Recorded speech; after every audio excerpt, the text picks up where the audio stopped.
सबसे पहली चीज़ तो फैमिलीज़ को ये अंडरस्टैंड करने की ज़रूरत है कि जब भी उनके घर में कोई मसला ये होता है कि कोई ना कोई ख़बर मिलती है कि घर में कोई बेटा है या फादर फिगर है जो कि नशा करता है और नशे का इस्तेमाल अब घर में भी वाज़िया नज़र आने लगा है, तो अपने आप को फ़ौरन ये समझाने की ज़रूरत ये है कि ये कोई वक्ती मसला नहीं है, ये कोई लंबे अरसे चलेगा। सो हमें अपना ध्यान रखने की ज़रूरत है, क्योंकि अगर हम अपना ध्यान नहीं रखेंगे तो हम इस अपने प्यारे को कभी भी कोई हिदमत जो है इसके लिए नहीं कर सकेंगे। सो अपनी केयर करने की ज़रूरत इसलिए है कि आपने अगर किसी दूसरे का ध्यान रखना है तो आपकी ज़हनी हालत अपनी बेहतर होनी चाहिए, आपकी जिस्मानी सेहत जो है वो भी बेहतर होनी चाहिए, आपको बातचीत करने का ढंग आता हो और आपका दिमाग जो हम वक्त तपता रहता है वो ठंडा हो, तभी आप उस मसले को प्रैक्टिकली कुछ कर सकेंगे हल करने के लिए। सो हमारे पास भी जब फैमिलीज आती हैं तो उन्हें बताया जाता है कि देखें ये जो मसला है ये इसने 2-4 दिन में हल नहीं होना, सो अपनी रातों की नींद बर्बाद ना करें। अगर आपको लगता है कि आप चौकीदारा करके इसको मैनेज कर लेंगे तो चौकीदारा करना भी छोड़ दें, अगर आपको लगता है कि आप इसको छुपा के मैनेज कर लेंगे तो छुपाना भी छोड़ दें। सो अपनी तवानाइयाँ जो हैं वो इस एक मसले पर खर्च करने की बजाय जैसे पहले एक नॉर्मल हालात में बिखरी होनी चाहिए और जो जो ज़रूरियात हैं या जो जो ज़रूरी जगह हैं वहाँ पर तवानाइयों को खर्च करें और इस मसले को कोई एक प्रोजेक्ट कंसीडर करें जो बाकी लाइफ के साथ साथ आपने सॉल्व करने की कोशिश करनी है। सो अपनी ज़िंदगी को अहम कंसीडर करें, ज़हनी सेहत पे ख़ास तवज्जो दें, बातचीत करने का ढंग सीखें और इस प्रोजेक्ट पे 24 घंटे की बजाय दिन में कोई 1 या 2 घंटे सर्व करने की तरफ जाएं। सो ये बुनियादी चीज़ है जो अंडरस्टैंड करने की ज़रूरत है। एक चीज़ हम देखते हैं कि जब फैमिली अपने पेशेंट को एडिक्शन के ट्रीटमेंट में ले आती है और ख़ास तौर पर ये चीज़ आप इंडोर पेशेंट्स के साथ देखेंगे कि जब उनकी फैमिलीज़ को इनवाइट किया जाता है कि आप काउंसलिंग सेशन में आएँ, आप अपने पेशेंट को एवरीडे विजिट करें, उससे मेल मुलाकात करें, मसाइल को डिस्कस करना शुरू करें ताकि वो हल होने की तरफ आएँ और ख़ास तौर पे इसकी बीमारी के हवाले से आपको ज़्यादा से ज़्यादा मालूमात लेने की ज़रूरत है ताकि आप इस मसले को अच्छे तरीके से डील कर सकें। तो फैमिली जो काउंसलिंग है उसकी अहमियत को नहीं समझती कि आज हम मिस्टेक्स को ही डिस्कस कर रहे हैं और एक बड़ा मिसकॉन्सेप्शंस होता है फैमिलीज़ में कि अगर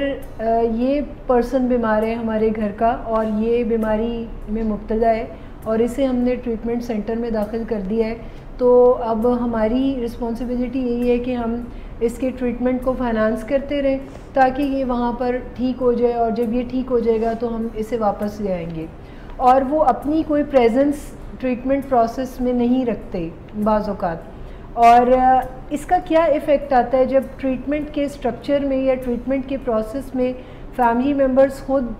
शामिल नहीं होते या ट्रीटमेंट से नहीं जुड़ते, तो इसका मरीज़ पर और बीमारी पर क्या असर होता है? अच्छा, एक चीज़ हम देखते हैं कि जब फैमिली अपने पेशेंट को एडिक्शन के ट्रीटमेंट में ले आती है और ख़ास तौर पे ये चीज़ आप इंडोर पेशेंट्स के साथ देखेंगे कि जब उनकी फैमिलीज़ को इनवाइट किया जाता है कि आप काउंसलिंग सेशन में आएँ, आप अपने पेशेंट को एवरीडे विजिट करें, उससे मेल मुलाकात करें, मसाइल को डिस्कस करना शुरू करें ताकि वो हल होने की तरफ आएँ और ख़ास तौर पे इसकी बीमारी के हवाले से आपको ज़्यादा से ज़्यादा मालूमात लेने की ज़रूरत है ताकि आप इस मसले को अच्छे तरीके से डील कर सकें।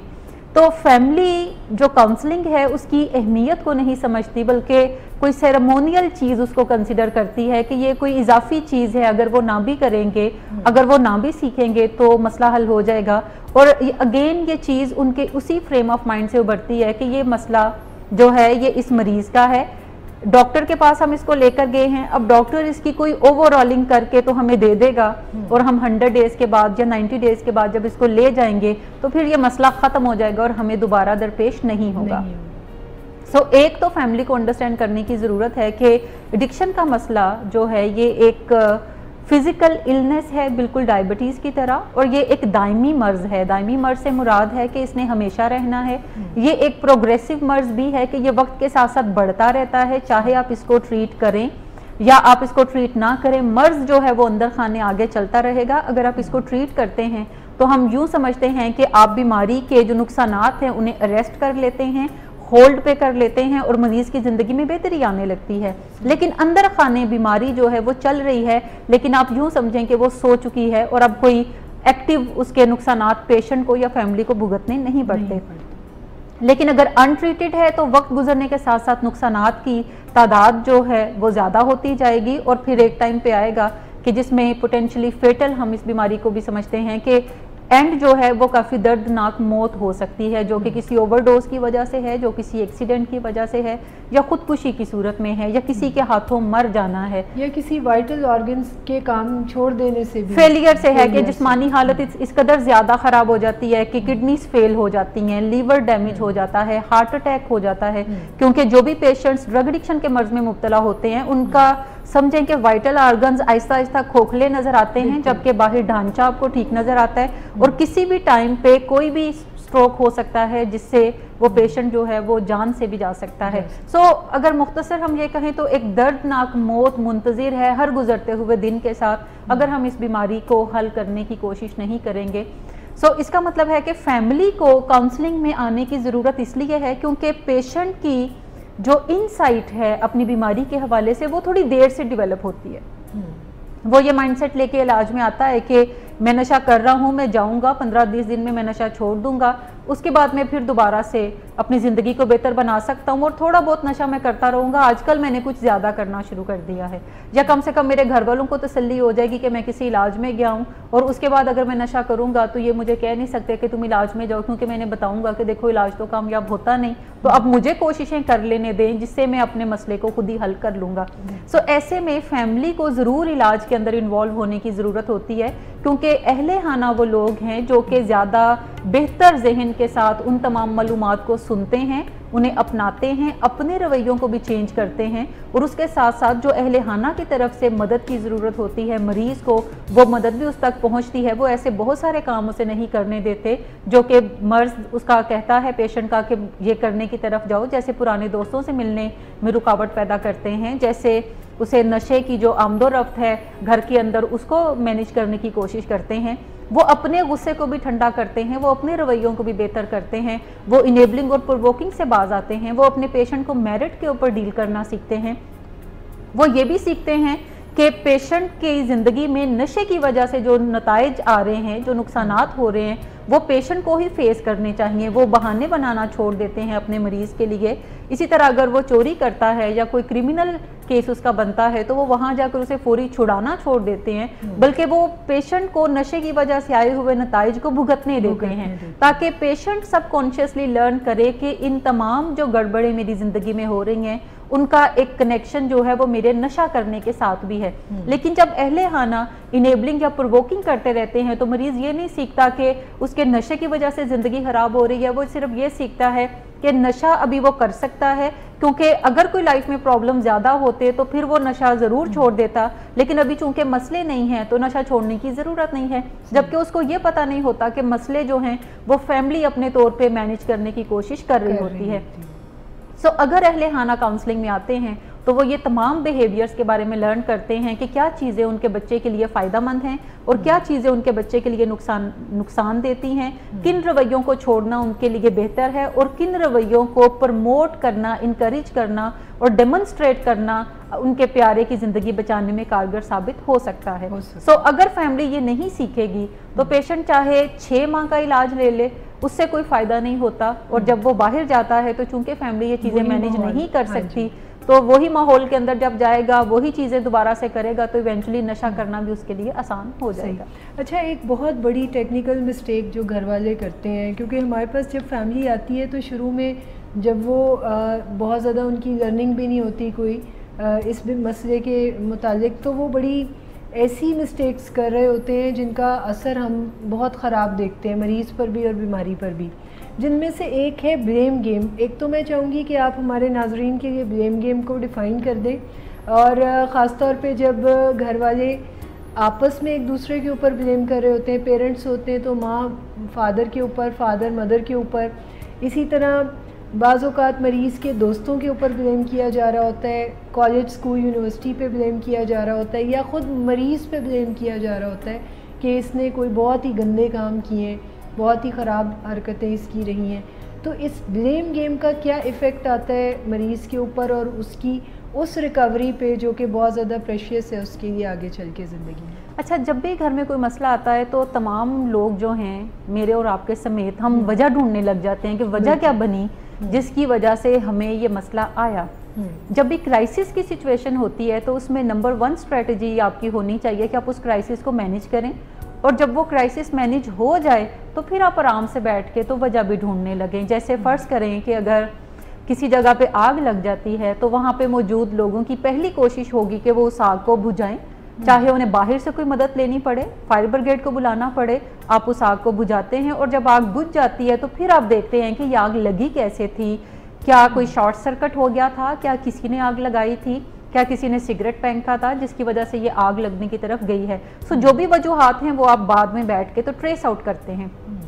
ताकि उन वजूहात को एलिमिनेट किया जाए जब आप नेक्स्ट स्ट्रक्चर उसका बिल्ड करते हैं। जब भी घर के अंदर नशे का मसला आता है तो चूंकि फैमिली इसको बुराई कंसिडर करती है और फैमिली ये भी कंसिडर करती है कि अगर पेरेंट्स हैं तो उनकी जिम्मेदारी है कि उनके बच्चे ज़िंदगी में बेहतर चीज़ें करते नजर आएं, और अगर बच्चों के रवैयों में कोई ख़राबी है, अगर बच्चा नशा करना शुरू हो जाता है तो पेरेंट्स को लगता है कि शायद वो बतौर पेरेंट्स फेल हो गए हैं अपने बच्चे की अच्छी तरबियत करने में। जबकि नशे को जब हम एक बीमारी कंसिडर करते हैं तो इसमें तरबियत का कोई जिक्र नहीं है कि ये गलत तरबियत की वजह से बीमारी होती है, बल्कि ये बीमारी कुछ जीन्स की वजह से होती है जो किसी भी बच्चे के अंदर जब वो पैदा होता है तो उसके अंदर मौजूद होते हैं, और जब भी वो एक्सपेरिमेंटेशन करता है ड्रग्स के साथ, चूंकि उसके अंदर जीन्स मौजूद हैं तो वो जल्दी से सरफेस के ऊपर भी जरूर आएंगे, जल्दी ट्रिगर हो जाएंगे। लेकिन अगर उसके बॉडी के अंदर एक महसूस सेट ऑफ जीन्स नहीं है तो चाहे वो जितना भी नशा करेगा, हर रोज नशा करेगा, उसे ज्यादा नशा करने की जरूरत नहीं पड़ती,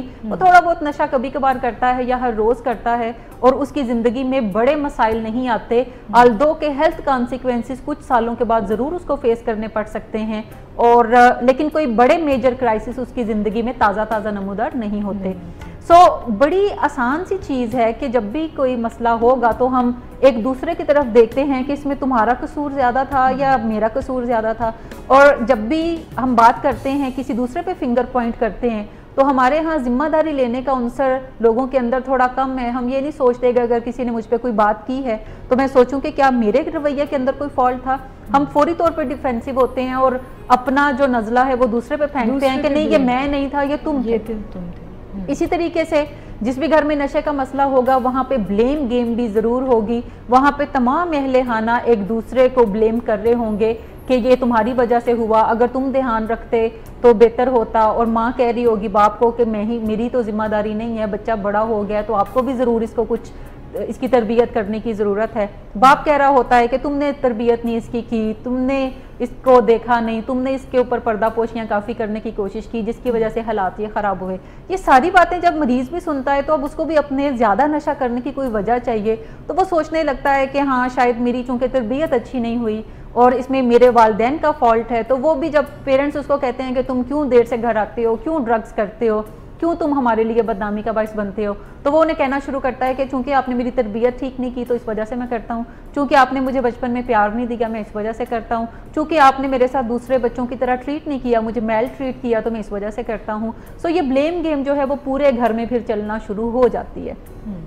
अगर साथ में कोई बच्चा मैरिड है और वो ड्रग्स करता है तो इस ब्लेम गेम के अंदर जो घर की बहू है वो भी आ जाती है, और फैमिली का ख्याल होता है कि चूंकि अब बहू है तो बहू की जिम्मेदारी थी कि वो उनके बेटे को ट्रीट करे, तो बहू नहीं कर सकी, इस वजह से वो ड्रग्स करता है। और अगर वो ड्रग्स करता है तो घर वाले बहू को कहते हैं कि तुम इसको कहो कि नशा छोड़े, और वो जब बीवी के कहने पे भी नशा नहीं छोड़ता तो घर वाले समझते हैं कि बीवी शायद कहती नहीं है, वो खुश रहती है कि ये नशा करके अपनी ज़िंदगी बर्बाद करे, तो तभी वो इस घर के अंदर अपनी हुक्मरानी के साथ चल सकती है। हमें ये अंडरस्टैंड करने की ज़रूरत है कि जब मसला ताज़ा है आपके घर में तो पहले तमाम लोगों की कोशिश ये होनी चाहिए कि मिलजुल कर इस मसले को सॉल्व कर लें। जब 2-4 साल में आपका ये मसला सॉल्व हो जाए तो फिर आप बैठें और देखें कि इसकी वजह क्या थी। और साइंस ये बताती है कि किसी के अंदर भी नशे का मर्ज डेवलप होने की वजह जेनेटिक उसके इन्वॉल्व हैं कि जीन्स के अंदर मौजूद है, और किसी ना किसी जगह वो एक्सपेरिमेंट कर लेता है ड्रग्स को तो उसके अंदर नशे की बीमारी जो है वो नमूदार हो जाती है। इसमें किसी भी जीरो शख्स का कोई भी हिस्सा नहीं होता जो कि आप उसको जिम्मेदारी देने की तरफ जाएं। सो बजाय के ब्लेम गेम हम एक दूसरे पे करें, एक दूसरे पे फिंगर पॉइंट करें, हमें करना ये चाहिए कि हम जिम्मेदारी उठाएं कि तमाम अहले खाना में अगर 5 लोग हैं या 10 लोग हैं तो हर एक का कुछ ना कुछ रोल बनता है। अगर हम सिर्फ अपना रोल जो है वो पहचान लें और उस रोल को अदा करें तो हमारा बच्चा या हमारा लव्ड वन जो है वो नशे की बीमारी से आहिस्ता आहिस्ता हम उसे रिकवरी की तरफ लेकर जा सकते हैं। अच्छा, एक और चीज़ मैं पॉइंट आउट करना चाहूँगी कि बाज़ औक़ात फैमिली जो है वो बड़े मज़ेदार किस्म के ब्लेम घड़ के तो दूसरों पर लगाने की तरफ जाते हैं। हमें जहन में रखना चाहिए कि जब भी हम किसी पे फिंगर पॉइंट करते हैं या ब्लेम डालते हैं किसी भी चीज़ का, तो हम पार्ट ऑफ द प्रॉब्लम हैं। इसका मतलब है कि हम अपना किरदार भी रिकवरी के अंदर जो है वो भी अदा नहीं कर रहे और दूसरा तो कर नहीं रहा लेकिन हमने भी करना छोड़ दिया है। सो हमें हमेशा नशे की बीमारी का मसला हल करने के लिए या ज़िंदगी में कोई भी बड़ा मसला आ जाता है तो हमें खुद से बार बार सवाल ज़रूर पूछना चाहिए कि am I part of the problem, या मैं सोल्यूशन का हिस्सा हूँ या मैं मसले का हिस्सा हूँ। दोनों में से कोई एक चीज़ ही आप हो सकते हैं, अब दोनों चीज़ें नहीं हो सकते। सो हमेशा अपने आप को सोल्यूशन का हिस्सा बनाने की तरफ जाएं। मसले का हिस्सा अगर आप बनाएंगे तो मसला कभी भी हल नहीं होगा। अच्छा, एक और भी एस्पेक्ट है कि फैमिली ड्यूरिंग रिकवरी पेशेंट को पास्ट मिस्टेक्स बहुत याद दिलाती है, तो उसकी वजह से फिर वो भी काफ़ी ऑब्स्ट्रक्शन आ जाती है उसकी रिकवरी। ऐसा है कि जैसे पास्ट के बारे में जब भी हम ट्रीटमेंट के अंदर होते हैं तो या ट्रीटमेंट के बाद भी हम फैमिली को ज़रूर ये कहते हैं कि जो भी अहम मसले हैं उनके ऊपर ज़रूर बातचीत करें, लेकिन अहम मसलों को अखलाकियात के पैमाने से मत मापें। ठीक, फ़र्ज़ करें कि हम ये एज्यूम करते हैं कि जब भी कोई शख्स किसी नशे की बीमारी के अंदर मुब्तला होता है तो वो झूठ भी बोलना सीख लेता है क्योंकि उसने अपनी बीमारी को कवर करना होता है ताकि वो नशे जारी रख सके। इसके अलावा कोई ना कोई क्रिमिनल एक्टिविटी भी उसके पार्ट पे ज़रूर होती है। फिर कहीं ना कहीं अगर वो एडल्ट है तो कहीं ना कहीं पे कोई इनफिडेलिटी का मसला भी ज़रूर उसके अंदर आ जाता है। इसके अलावा गैर जिम्मेदाराना रवैया भी उसका ज़रूर रहता है। सो बाज़ औक़ात मैंने देखा है कि फैमिली ये मैसेज पेशेंट को देती है कि तुम नशा करते हो तो ठीक है, लेकिन ये जो तुम झूठ बोल रहे हो ये अनएक्सेप्टेबल है। सो हमें देखना चाहिए कि हमारा वास्ता किसी अहलाकी मसले के साथ नहीं है, एक मेडिकल कंडीशन के साथ है जिसको हमने सेहत और बीमारी के पैमानों से मापना है। उसके लिए हम अहलाकियात के पैमानों से उसको नहीं नाप सकते। आपकी अहलाकियात जितनी भी अच्छी हैं उससे कोई फ़र्क नहीं पड़ता, उससे आपकी ज़िंदगी में कोई फ़र्क पड़ता है, लेकिन दूसरे की अखलाकियात अगर वीक हैं तो हमें देखना है कि पीछे क्या कोई बीमारी है जिसकी वजह से वो वीक हैं। बिकॉज़ हम नॉर्मली भी ज़िंदगी के अंदर कभी ना कभी झूठ का सहारा तमाम ही लोग ले रहे होते हैं, जिसमें बहुत अच्छी आला कदरें रखने वाले लोग भी शामिल हैं और बहुत कम अखलाकी कदरें रखने वाले लोग भी शामिल हैं। लेकिन जहाँ पे डायबिटीज़ का मसला होगा, जहाँ पे नशे की बीमारी का मसला होगा, वहाँ पे लोग डायबिटीज़ के अंदर केक झूठ बोल के भी खा लेते हैं, वो चोरी छुपे भी केक खाने की तरफ जाएंगे। अक्सर ऐसा होता है कि रात को फ्रिज के अंदर लोग उठते हैं घरों से और वो खा रहे होते हैं केक। लोग मिन्नतें भी करते हैं कि खाने को कुछ दो। जैसे अक्सर एक बच्ची है जिसका कि डायबिटीज़ का इलाज बहुत अच्छा रहा और अभी वो काफ़ी अहम लेवल पे है, तो पिछले दिनों कोई उसकी सर्जरी थी जिसकी वजह से उसकी शुगर जो है वो दोबारा बढ़ गई। तो वो डॉक्टर साहब को अक्सर कॉल कर रही होती थी और कह रही होती थी, डॉक्टर साहब प्लीज़ मुझे इजाज़त दे, मैं आधा कबाब खा लूँ। तो मुझे काफ़ी उस पर आता था और मैं कहती थी बेचारी किन मसलों में पड़ी हुई है ये। और आपका दिल चाहता है बहुत सारी चीज़ें करने को, लेकिन आपने उससे अपनी बीमारी के हवाले से देखना है कि क्या चीज़ बीमारी में बढ़ावा कर रही है या क्या चीज़ बीमारी से हमारे बच्चे को बेहतरी की तरफ लेकर जा रही है। तो अखलाकी पैमानों को छोड़ दें और मेडिकल पैमानों को नापें, जैसे कोई डॉक्टर नापता है। जब भी उसके पास कोई शख्स आता है तो वो ये नहीं देखता कि ये अच्छा था शख्स या ये बुरा था, वो देखता है कि इसको तकलीफ है, इसकी शुगर बढ़ी हुई है, उसने शुगर का इलाज करना है। ये नशा करता है, नशे की सिम्टम्स इसके अंदर मौजूद हैं, तो उसने नशे की बीमारी का इलाज करना है। वो अनकंडीशनल बगैर किसी अजम्पशन के वो उसको मर्ज समझते हुए उसका इलाज करेगा, वो उसको कभी भी बुरा शख्स नहीं समझेगा। तो यही चीज़ फैमिली को भी सीखने की जरूरत है। ये जो आप अभी डिस्कस कर रही हैं कि मुआलिज की नज़र से देखना शुरू करें, इसी से रिलेटेड मेरे जहन में एक बड़ा ही अहम क्वेश्चन आ रहा है कि फैमिली की एक नीड होती है कि वो अपने प्यारे को एकदम से ठीक देखना चाहती है, और ख़ास तौर पे जब वो किसी प्रॉब्लम को एज्यूम करके या उसको आइडेंटिफाई करके उसको ट्रीटमेंट सेंटर ले आती है, तो उसको ऐसे लगता है कि बस हमने अपने हिस्से का काम कर लिया है और अब ट्रीटमेंट सेंटर को कुछ ऐसा कर देना चाहिए कि ये फौरी तौर पे ठीक हो जाए। और ये जो क्विक फिक्सेस फैमिली एक्सपेक्ट कर रही होती है, ये जो फौरी उनको नताइज चाहिए होते हैं, इससे क्या प्रॉब्लम क्रिएट होती है पेशेंट के लिए भी? और देखिए, एक चीज़ हम फैमिली को बार बार बताते हैं और बताने की ज़रूरत भी पड़ती है कि अपनी एक्सपेक्टेशंस को रियलिस्टिक बना लें। ऐसे एक्सपेक्टेशंस रखें जिससे आप बेहतरी की तरफ जा सकें और आपके दिल में कोई रंज पैदा ना हो, आपके दिल में कोई दुख तकलीफ ना हो कि ये पेशेंट ठीक हो रहा है या नहीं हो रहा। और मैं जब भी फैमिली से बात करती हूँ तो मैं यूजुअली उन्हें कहती हूँ कि देखो, अपने पेशेंट को 0 से 100 के स्केल में देखें कि कितनी इसके अंदर बेहतरी है। और जब भी कोई पेशेंट 100 डेज का ट्रीटमेंट कंप्लीट करता है तो मेडिकल किताबें ये बताती हैं कि उसके अंदर 20 to 25% बेहतरी होती है, जिसमें जिस्मानी बेहतरी काफ़ी ज़्यादा हो जाती है, लेकिन साइकोलॉजिकली अगर हम देखें तो उसकी रिकवरी का प्रोसेस काफ़ी स्लो होता है, क्योंकि नशे की बीमारी में ब्रेन एक ऐसा सिग्निफिकेंट पार्ट है बाकी वाइटल ऑर्गन्स की तरह जो सबसे ज़्यादा डैमेज होता है। सो इसका मतलब है कि मरीज़ के अंदर जो बिहेवियर हैं वो थोड़े आहिस्ता आहिस्ता बेहतर होने की तरफ जाएंगे, मरीज़ के अंदर अखलाकी कदरें आहिस्ता आहिस्ता उजागर होंगी, मरीज़ के अंदर नशे की क्रेविंग थोड़ी अभी आगे भी परसिस्ट करेगी। सो हमें देखने की ज़रूरत ये है कि ऐसी क्या चीज़ें हैं जो कि हम रियलिस्टिकली अपने पेशेंट की प्रोग्रेस को वॉच कर सकें। जब भी कोई पेशेंट नशा छोड़ता है तो फैमिली बड़ी खुश हो जाती है कि अच्छा, अब ये ज़बरदस्त हो गया, इसने बिल्कुल नशा छोड़ दिया, अब ये आइंदा नहीं करेगा। और जैसे ही पेशेंट दोबारा नशा शुरू करता है तो फैमिली कहती है कि ये तो बिल्कुल 0 पे आ गया है, ये तो बड़ा ही ख़राब है। चाहे अभी उसने एक ही दफ़ा नशा किया हो तो फैमिली पूरे ट्रीटमेंट पे बिग क्रॉस लगाने की तरफ जाती है।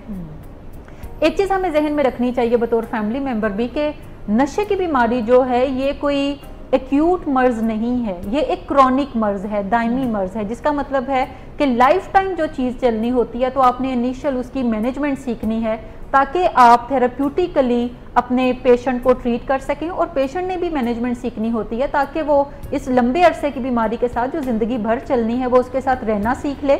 और वो अपनी बीमारी को खुद मैनेज करना सीख ले। यानी वो एक मेकशिफ्ट काउंसलर का रोल भी अडॉप्ट करता है ग्रेजुअली आगे चल के, जैसे जैसे उसकी सैनिटी बेहतर होती है। लेकिन पहला 1 साल जो है वो पेशेंट के लिए काफ़ी दुश्वार होता है, जिसमें एक आध दफ़ा अगर पेशेंट ड्रग यूज़ करता है तो आप 0 पे उसको मत कंसिडर करें, बल्कि उसके साथ नशे के मौजू पे दोबारा बातचीत करें ताकि वो उस मसले को सेटल करके तो अपनी रिकवरी को आगे की तरफ लेकर जाना शुरू कर दे। सो एक्सपेक्टेशन रियलिस्टिक रखें। ये प्रॉब्लम जो है वो इंडोर में भी आती है, लेकिन इंडोर से ज़्यादा आउटडोर में आती है कि जब आप पेशेंट को ट्रीट कर रहे हैं आउटडोर बुनियादों पर और पेशेंट इलाज में भी आ रहा है और साथ में वो ड्रग भी कर रहे हैं, तो फैमिली 2-4 दफ़ा के विजिट में तो समझती है कि हाँ ये ठीक है, लेकिन फिर वो कहना शुरू हो जाती है कि ये कब तक चलेगा, ये ड्रामा कब तक रहेगा कि वो काउंसलिंग में भी आ रहा है और वो नशा भी कर रहा है, और नशे में भी वेरिएशंस आती हैं। बाज़-औक़ात वो ज़्यादा नशा करना शुरू कर देता है, बाज़-औक़ात वो कम नशा करता है और फिर वो ज़्यादा करना शुरू कर देता है। सो एक वेरिएशन सी उसके अंदर रहती है। सो हम फैमिली को शुरू में ही बता देते हैं कि देखिए, इसने आते ही नशा नहीं छोड़ना, ये कोई 4 से 6 माह का अरसा लगेगा जिसमें नशा आहिस्ता आहिस्ता इसकी ज़िंदगी से ख़त्म होगा और फिर ये इस चीज़ को छोड़कर आगे की तरफ बढ़ जाएगा। बाज़ औक़ात मैंने ये भी देखा है कि जब ट्रीटमेंट सेंटर से मरीज़ बाहर जाता है और वो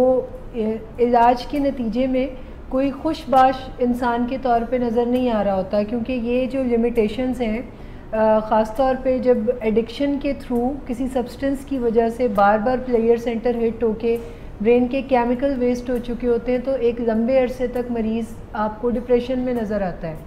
अच्छा, फैमिली हमसे बार बार ये शिकायत भी करती नज़र आ रही होती है कि इसका मूड ठीक नहीं है, ये बहुत ज़्यादा टॉकेटिव नहीं रह गया, ये बहुत ज़्यादा बातचीत में हिस्सा नहीं लेता, ये बुझा बुझा सा रहता है, इसकी बॉडी लैंग्वेज बड़ी लो हो गई है, तो ये क्यों फौरी तौर पे ठीक नहीं हो रहा? ये भी उनकी अपनी एक नीड होती है कि वो चाहते हैं कि बच्चा उनका हमेशा खुश नजर आए। ये वही अनरियलिस्टिक एक्सपेक्टेशंस है। फैमिली का ख्याल होता है कि अब हम चूंकि इलाज में ले आए हैं तो यहाँ पे नशा भी वो फ़ौरन छोड़ देगा और वो बिल्कुल पहले जैसा, बल्कि पहले से भी ज़्यादा अच्छा शख्स बन जाएगा। वो 5 वक्त की नमाज भी पढ़ने लगेगा और वो फैमिली के साथ भी हाँ जी करके बात करेगा, वो अपनी जिम्मेदारियां भी फ़ौरन ही ले लेगा और सारी चीज़ों को मैनेज करेगा, और वो फैमिली का बड़ा थैंकफुल होगा कि उन्होंने इलाज के लिए उसको लेकर आए। जबकि रियलिटी में ये सारी चीज़ें नहीं होती, ये सारी चीज़ें आहिस्ता आहिस्ता उसकी ज़िंदगी में आती हैं और शुरू में जब फैमिली कोई नशा छुड़वाती है अपने पेशेंट से, तो वो इस रंज में होता है कि अब मैं नशे के बगैर सर्वाइव कैसे करूँगा। सो हमें तमाम, जब हम नशा करना या ना करना ये कोई एक इंडिकेटर है रिकवरी का, इसके अलावा कोई 10 इंडिकेटर हैं कि क्या पेशेंट अपने मूड मिजाज को मैनेज कर लेता है या नहीं कर पाता नशे के बगैर, क्या उसने जिम्मेदारियां लेना शुरू कर दी हैं, क्या वो अपने दिल के हालात बड़ी आसानी के साथ कंफर्टेबली अपनी फैमिली के साथ शेयर करना शुरू हो गया है या नहीं, या वो चुप चुप ज़्यादा रहने की तरफ जाता है। इसी तरीके से जिम्मेदारियां वो कितनी किस कदर लेना शुरू हो गया है, या अभी उसे दुश्वारी है जिम्मेदारियां लेने में, हाँ ड्रग्स उसने छोड़ दिया है। So there are many indicators जो कि आपने देखने होते हैं कि क्या कोई पेशेंट रिकवरी के अंदर जा रहा है या वो रिकवरी से पीछे की तरफ सफर कर रहा है। नशा करना या ना करना कोई एक इंडिकेटर है, लेकिन फर्ज करें अगर बाकी तमाम इंडिकेटर्स वो पूरे कर रहा है और वो एक आध दफा स्लिप करता है, ड्रग यूज करता है, तो फिर परेशान होने की बजाय आप ज़रूर अब उसके मौलिद से रब्ता करते हैं और उसके साथ नशे के मौजू पे बात करते हैं कि देखो ये जो तुमने दोबारा किया है ये काफ़ी तकलीफ हमें देता है, इस तरह की चीज़ों में मत पड़ो, क्योंकि हम काफ़ी लंबा सफ़र तय करके यहाँ तक पहुँचे हैं, हम तुम्हें आगे बढ़ते देखना चाहते हैं। सो आगे की तरफ अपनी डायरेक्शन रखो, तुम्हें कोई डिफ़िकल्टी है तो अपने काउंसलर से रब्ता करो। सो तमाम चीज़ें जो हैं वो आहिस्ता आहिस्ता डील होने की तरफ जाएंगी। बिल्कुल।